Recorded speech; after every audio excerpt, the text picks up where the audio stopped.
참 예수님.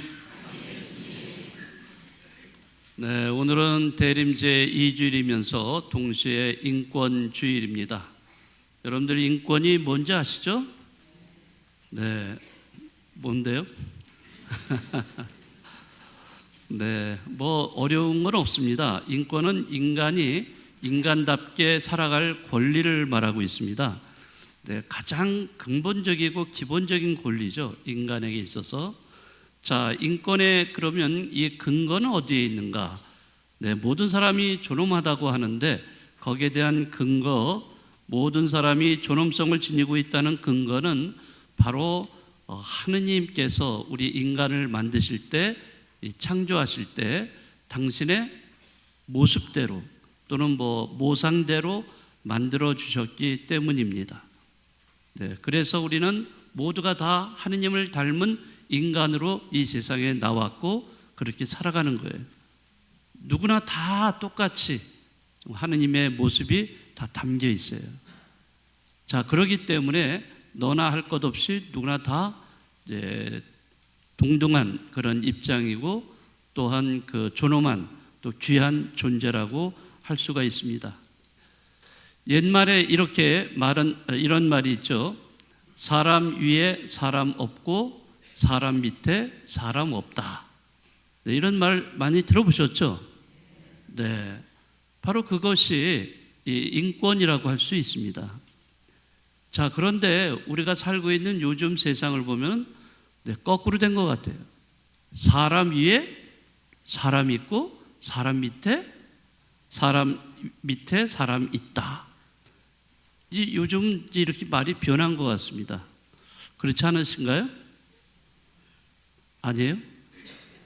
사람 위에 사람 없고 사람 밑에 사람 없어요? 현실이 그렇습니까? 네, 여러분들이 사회생활 하시면서 너무나 잘 이것을 알고 계실 겁니다. 네, 이런 말, 정말 사람 위에 또 사람이 있어요. 누군가가 지배하려고 그러고 통제하려고 그러고 또 사람 밑에 또 사람이 또 있어요. 네, 아주 같은 동료 인간인데도 그렇게 취급을 하지 않는 이런 상황들. 자, 이런 말이 묵인되는 세상에서는 인권이라는 것이 제대로 지켜질 수가 없습니다. 우리 사회 안에 모두가 동등한 대우와 존경을 받아야 되는데 그렇지 못한 것이 우리의 현실입니다. 많은 사람들이 자기 자신과 비교를 해요. 옆에 있는 사람, 또 누구를 만나는 사람, 누구든지 비교를 해요. 덜 가진 사람, 덜 배운 사람, 이런 사람이 있으면은 그런 사람들을 함부로 대해요. 네, 정말 아나무인격으로 함부로 대하고 그런 사람들에게 상처를 주는 이런 경우도 굉장히 많이 있습니다. 네, 여러 가지 사례들이 있지만 그 중에 그 이주 노동자를 오늘 같이 여러분들과 생각을 해보았으면 좋겠습니다. 최근에 이주 노동자들은 그 산재를 당하는 일이 한국의 노동자들보다도 3배가 높다. 이러한 그 통계 조사가 나와 있습니다. 그만큼 이주 노동자들은 불평등한 대우를 받고 있고 인권이 철저히 무시되는 환경, 또 차별을 받는 그런 환경 속에 살고 있다는 것을 알 수가 있어요. 이주 노동자들은 이미 벌써 오래전에 우리나라에 들어와서 이미 많은 사람들이 우리나라에 자리를 잡았습니다. 그리고 앞으로도 점점 늘어나고 있어요. 자, 그래서 이런 분들이 공장 일을 한다든지 또는 농사 일을 한다든지 또는 건축업에 종사한다든지 또는 돌봄, 각종 서비스, 이런 사회의 거의 모든 분야를 해서 우리가 싫어하는 이러한 굳은 일들, 이런 것들을 도맡아서 일을 하고 있습니다. 이들에게 가장 빈번한 문제가 뭐냐? 여러 가지 문제들이 많지만은 빈번한 문제 중에 하나가 바로 임금 체불이에요. 일을 했으면 거기에 대가를 분명히 줘야 되잖아요. 근데 이거를 안 주고 차일피일 미루는 거예요, 계속. 돈이 없어서 없지도 않아요. 그럼에도 불구하고 이걸 미루고 있는 거죠. 또 수당도 그렇고 또 퇴직금이라든지 월급 정산까지 제대로 이루어지지 않는 경우가 너무나 허다하다는 말입니다. 또 그들에게는 인권 침해가 무척 심하다고 합니다. 장시간 노동에 저임금에 또 신분증 압류에다가 또 외출 금지 등 인신구금이나 폭행, 욕설 또 그 외에 모든 범위에서 인권이 유린되고 있는 이런 상황들이 많이 벌어지고 있습니다. 이주 노동자들은 일단 법적 보호 장치가 없어요. 그러다 보니까 고용주들은 그것을 악용을 해서 이 이주 노동자들에게 많은 그런 여러 가지 불행한 일을 당할 수 있는 그러한 것을 이렇게 만들어 놓게 됩니다.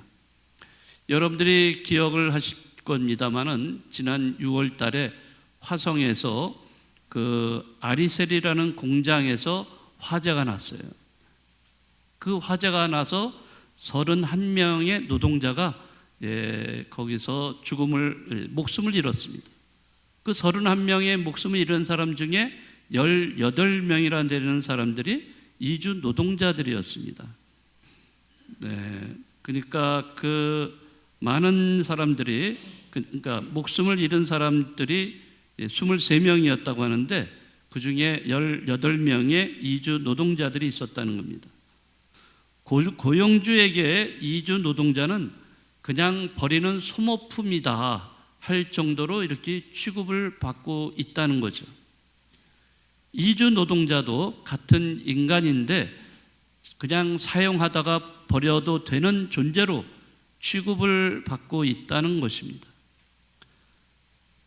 왜 인간은 이렇게 차별을 하고 폭력을 서슴지 않을까? 왜 인간은 자기와 똑같은 동료 인간인데도 불구하고 그를 그렇게 받아들이지 않고 개나 소 다루듯이 이렇게 할까? 정말 우리는 이런 면에서 앞으로도 이러한 이주 노동자들이 많이 들어오고 또 점점 늘어나는 이런 면에서는 우리가 많은 반성을 해야 할 것입니다. 오늘 복음에 보면은 구약의 마지막 예언자 세례자 요한이 등장을 합니다. 오늘뿐만 아니라 다음 주일날도 또 세례자 요한은 등장을 해요.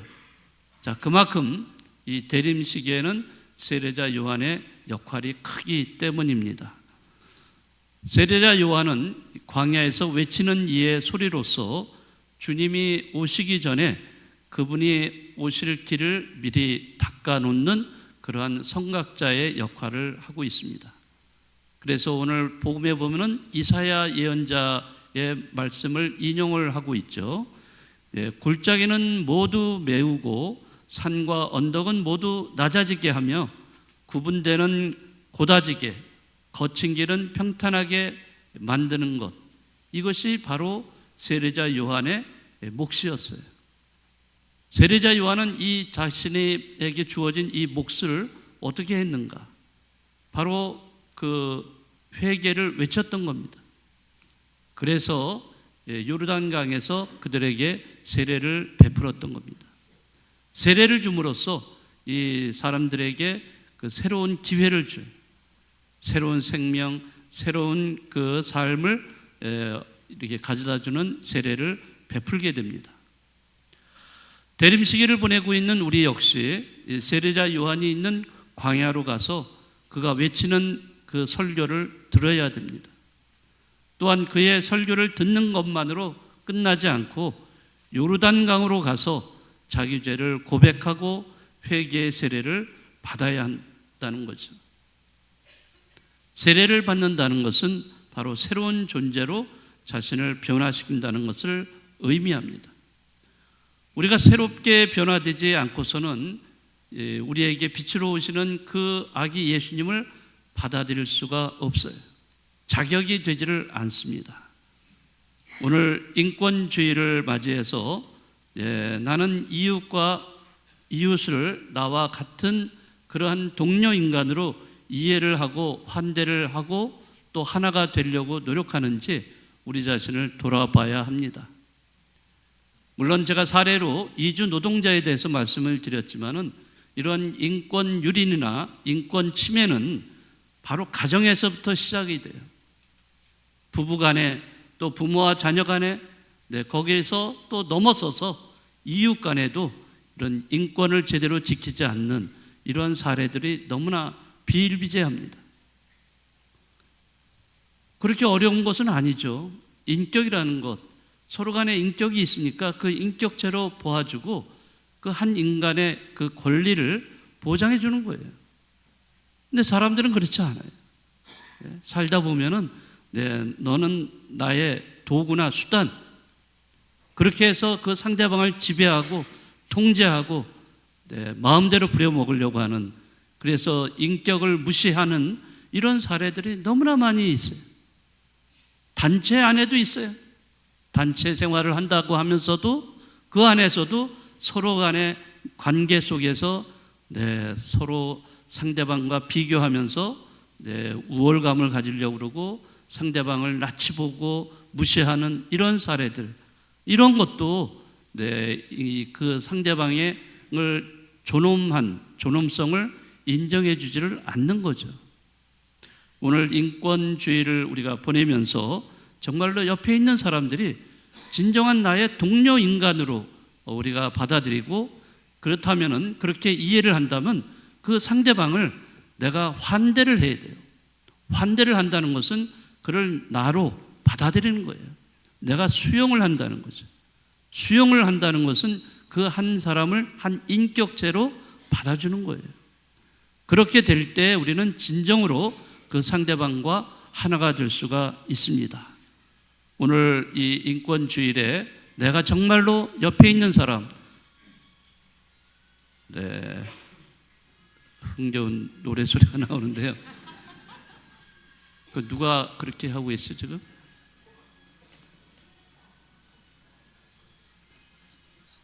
그거를 꺼주시는 게 좀 어려우신가 봐요.